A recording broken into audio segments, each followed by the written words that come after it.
I want you to try something for a second. Just a quick thought experiment for your next social interaction. Oh, I like thought experiments. Right. So the next time you are having a conversation with a friend, maybe over coffee, and they tell you something completely absurd. Like, they claim they just won the lottery? Exactly. Or, they got a job as an astronaut or something wild. And you look at them across the table and say, "Are you pulling my leg?"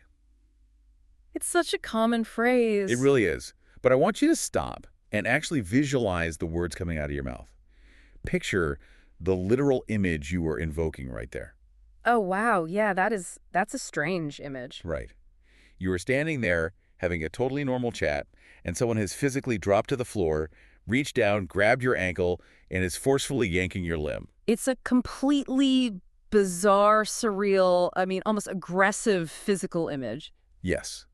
And yet, you toss it out in casual conversation without even blinking. Well, we completely bypass the physical imagery, right? The phrase has just been worn down by time and repetition until it's entirely divorced from its literal meaning. Yeah, it's just idiom autopilot. Exactly. It functions as a perfectly smooth, frictionless idiom. When we hear it, our brains don't register a physical assault on our lower body. No, of course not. We just process the decoded message, which is, you are making up a wild story and you're teasing me. Which is exactly our mission for today's deep dive. We are exploring the surprisingly convoluted, occasionally gruesome, and deeply ironic history behind why we use this exact phrase when someone is messing with us. It really is a fascinating journey. Because using language is really a lot like moving into a fully furnished historic house. You walk in, the velvet couch is already there, the antique dining table is set up. And you don't really question it. Right. You sit on that furniture every single day, you watch TV on it, you eat off it, but you rarely pause to ask, wait, who actually built this couch? What century is this from? Did something terrible happen on this rug before I got here? Exactly. We do the exact same thing with the vocabulary we inherit. We use these idioms daily without knowing the architects behind them. That furnished house metaphor really highlights the challenge we face with etymology, We inherit this linguistic furniture, but the receipts are completely missing. Yeah, the paper trail is gone. And in the case of pulling your leg, we are dealing with a particularly elusive antique. How so? Well, the phrase itself is all about joking around and not taking things seriously, right? Yet tracking down its actual origin is a deeply serious and, frankly, incredibly frustrating challenge for lexicographers. It just resists documentation at almost every turn. Okay, let's unpack this. If we want to find out who built this particular linguistic couch, we have to start with the paper trail. Right, the written evidence. We have to look for the very first time someone bothered to write the phrase down in published text.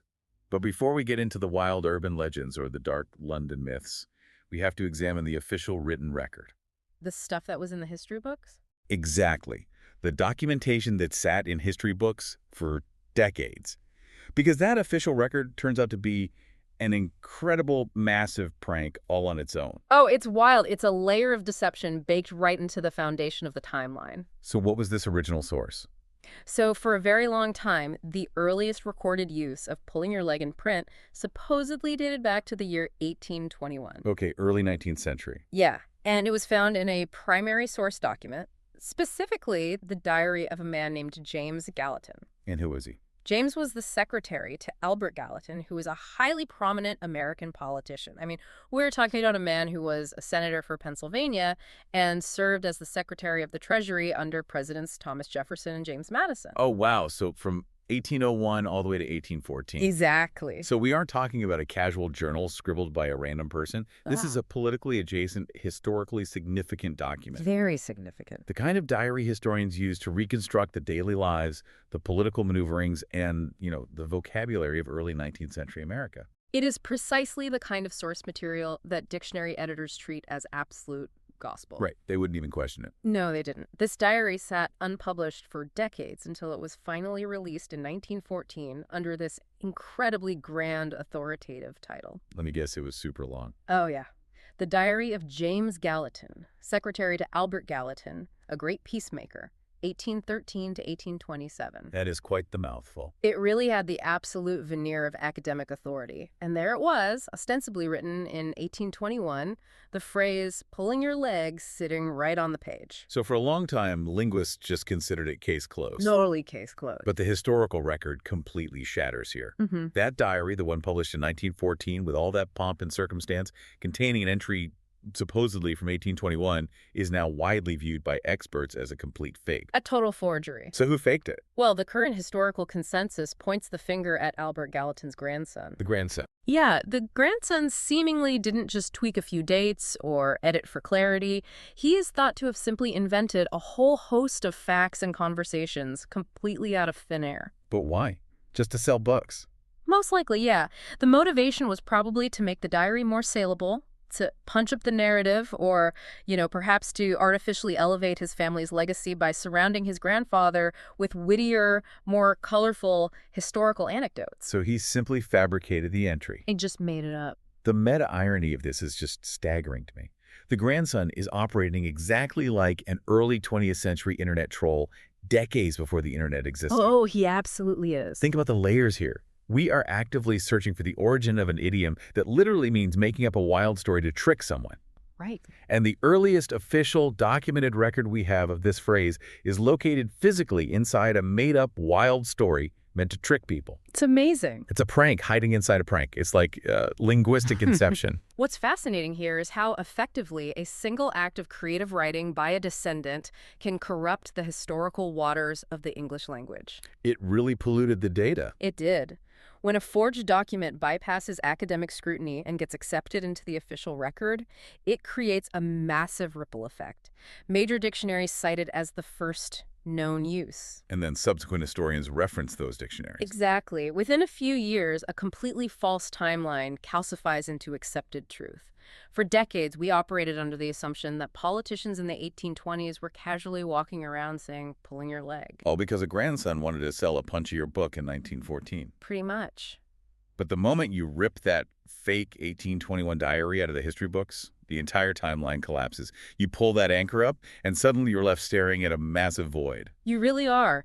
The deletion of that forgery forces us to jump forward significantly to find the actual verifiable entry of the phrase into the lexicon. So when is the actual first real use? The next undeniable instance of pulling your leg popping up in print doesn't occur until the year 1883. 1883, that is a massive jump. Yeah, we lose over 60 years of linguistic history.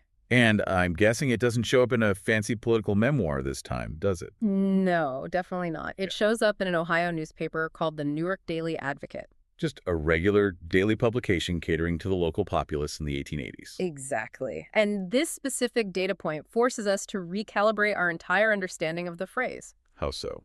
Well, first, the fact that this legitimate, documented use is American strongly reinforces the idea that the idiom originated in America, not in England, as many later myths suggest. Right, that makes sense. But more crucially, this void between the forged 1820s origin and the real 1883 origin leaves etymologists completely in the dark. Because we have no idea how long people were saying it before it got printed. Precisely. Did the phrase actually bubble up in the 1870s? Was it frontier slang in the 1850s? We just don't know. Though the 1880s American cultural context is actually a perfect incubator for this kind of phrase. Oh, absolutely. This was the era of Mark Twain, the post-Civil War boom of frontier humor and, the great American tall tale. Exactly. It was an era where American humor was defined by deadpan exaggeration. You had storytellers sitting around spinning these massive, unbelievable yarns with a straight face, testing how long they could keep the listener on the hook before the listener realized they were being played. A poker face was key. Yeah. So a phrase dedicated entirely to the act of tricking someone with a fabricated story makes total sense in the cultural ecosystem of the 1880s. The cultural conditions were absolutely ripe for it. Newspapers were expanding, syndicating local columns, and regional slang was traveling across the country faster via the railroads. But despite knowing the environment was right, we still lack the exact moment of birth. Yeah, we just have an untraceable jump from an unknown origin point to an 1883 Ohio newspaper. Here's where it gets really interesting. Human beings despise a void. Oh, we hate it. Our brains are hardwired for pattern recognition and narrative closure. When we encounter a gap in history, when we don't have a clean, clear, documented answer for where something comes from, We rarely just shrug and accept the mystery. No, we definitely don't do that. We step in and we invent. We build incredibly colorful, vivid, and often deeply dark theories to backfill the missing history. If the truth is mundane or simply lost, we engineer a blockbuster movie script to replace it.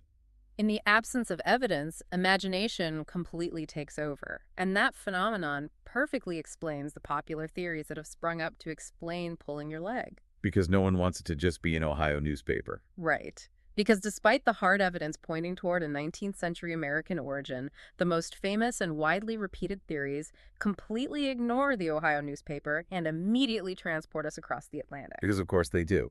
If you need to invent a grim cinematic origin story to satisfy your narrative brain, you don't go to Ohio. You go straight to the fog, the cobblestones, and the dark history of London. Which brings us to the most frequently cited and definitely the most dramatic theories surrounding this phrase. The first major myth attempts to anchor the idiom in the incredibly gruesome practice of execution by hanging in England. Oh boy. Specifically, it centers on the infamous gallows at Tyburn. Tyburn was the principal location for the enactment of the death penalty in London for a staggering 650 years, hosting public executions right up until the year 1783. Over 6 centuries of state-sanctioned death concentrated in one spot.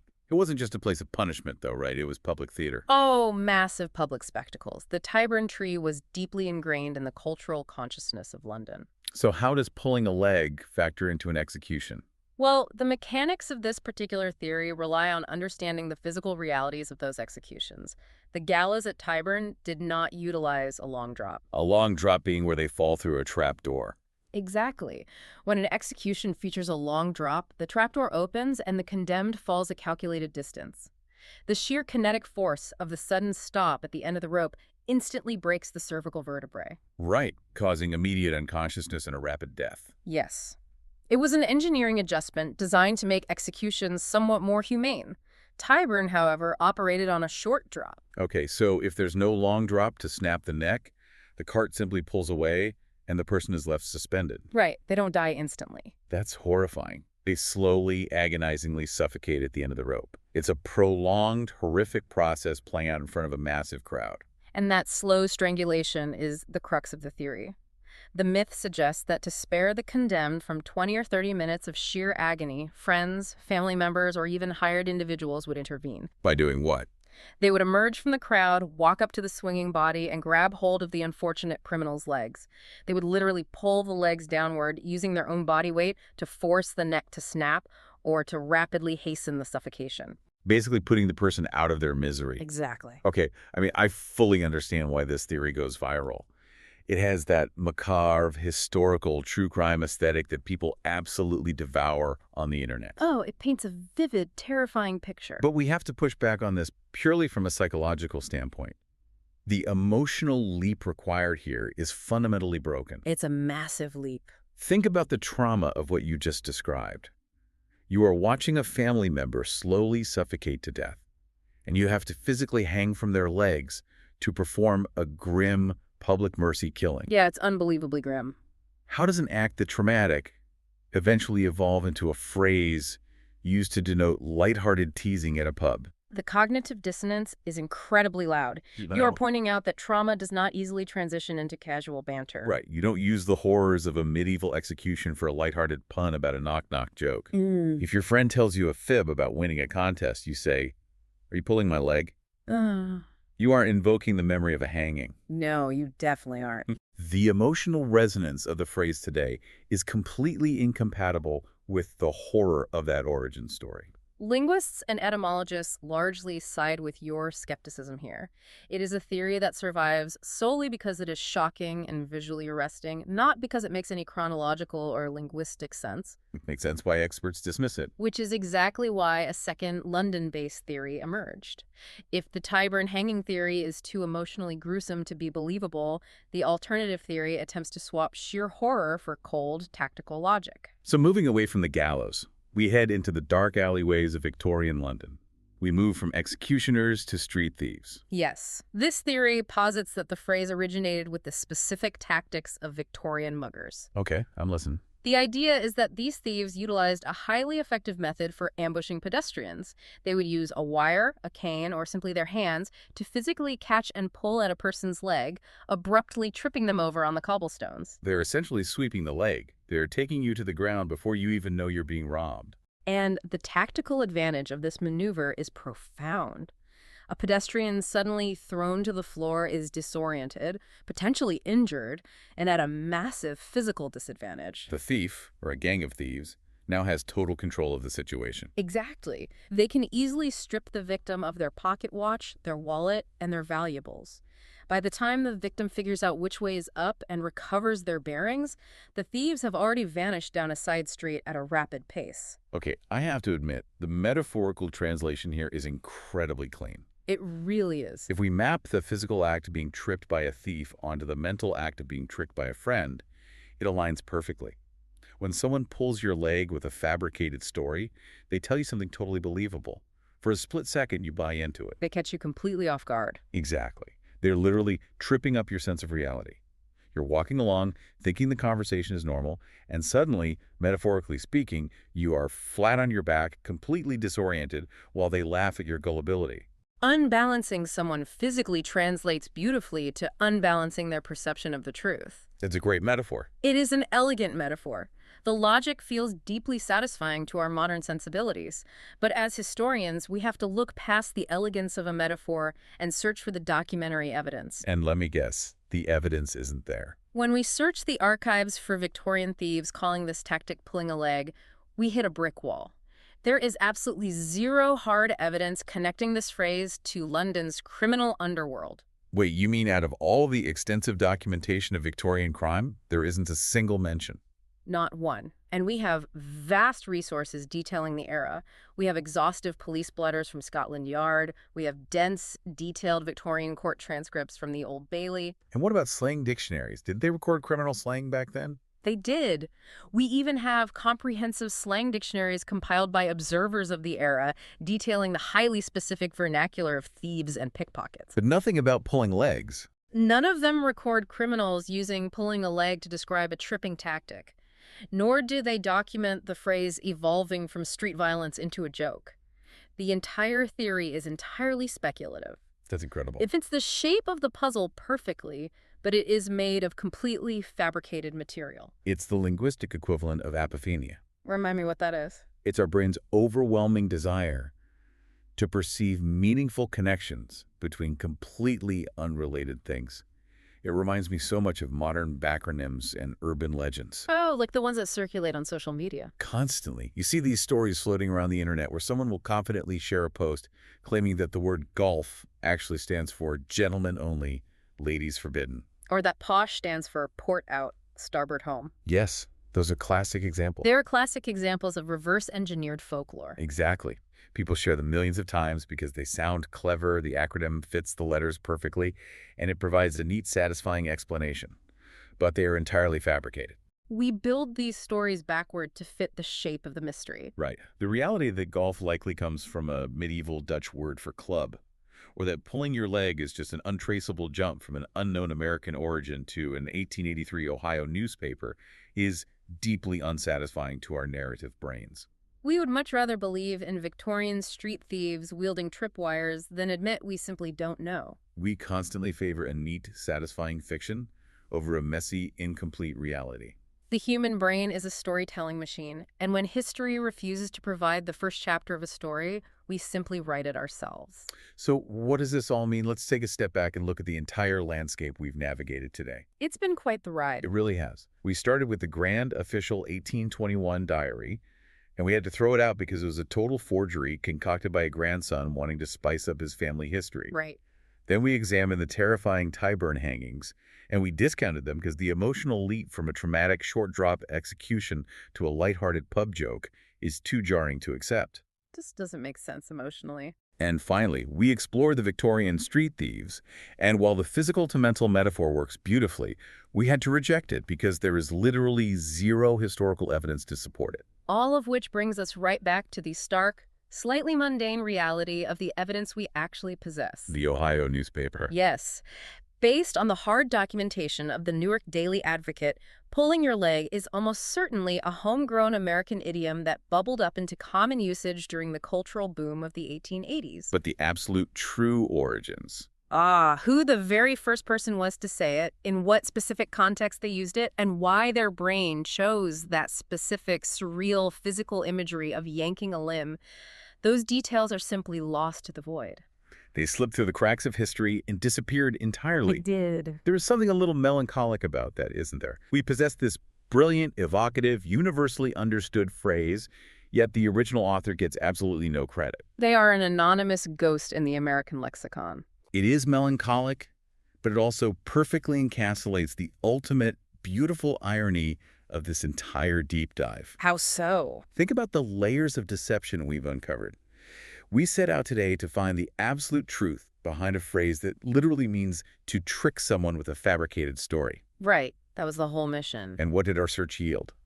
A deliberately forged political diary, a fabricated gruesome execution myth, a completely reverse-engineered street thief legend. It's almost funny when you list it out like that. Every single popular, widely accepted theory we have about pulling your leg is essentially history pulling our leg.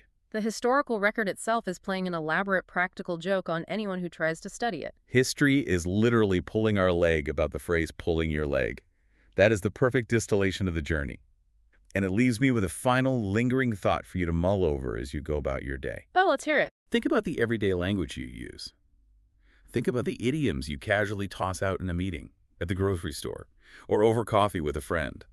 You sit on that inherited linguistic furniture every single day without a second thought. Just taking it for granted. But after learning about the forged Gallatin diary and the invented London thieves, how many of your daily phrases might actually be the result of a centuries-old prank? It really makes you wonder. How many of the words you use are actually successful forgeries that somehow managed to sneak past the dictionary editors?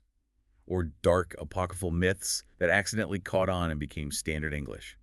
The next time you speak, the next time you use an idiom you've known your whole life, just remember you might be echoing the inside jokes of ghosts.